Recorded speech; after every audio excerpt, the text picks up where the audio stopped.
एवं परमात्मांकर संयोग जहाँकि सांख्य योग। तेणु से सांख्य योगरे श्री भगवान कर मुख निसृत वाणी श्री भगवान वाच कार्यक्रम को आपण मानक स्वागत। तेबे आसंतु शुणिबा श्रीमद् भगवद गीतार किछि श्लोक। ओम नमो भगवते वासुदेवाय। आश्चर्यवत् पश्यति कश्चिदेनम् आश्चर्यवत् वदति तथैव चान्य आश्चर्यवच्चेन्न मन्य शृणोति श्रुत्वाप्यनं वेद न चैव कश्चित्।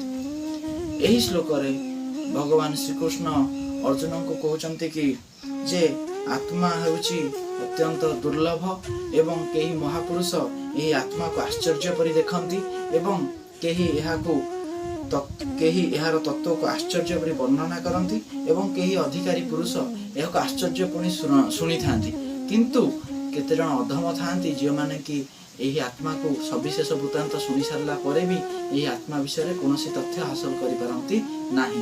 तेबे एही श्लोक रे आमे जानिले जे आत्मार रहस्य केते गूढ़ एवं एहाको जानिबा अत्यंत दुसाध्य। तेणु एही श्लोक माध्यम रे ही धीरे धीरे आमे एही श्लोक को एवं आत्मा को जानि परिबा। धन्यवाद। तेबे आपण मानक केमिति लागिला आज गीता श्लोक एवं यार सारांश भल लागिले लाइक शेयर सब्सक्राइब करे मते आहुरी सुझाव देबे। धन्यवाद।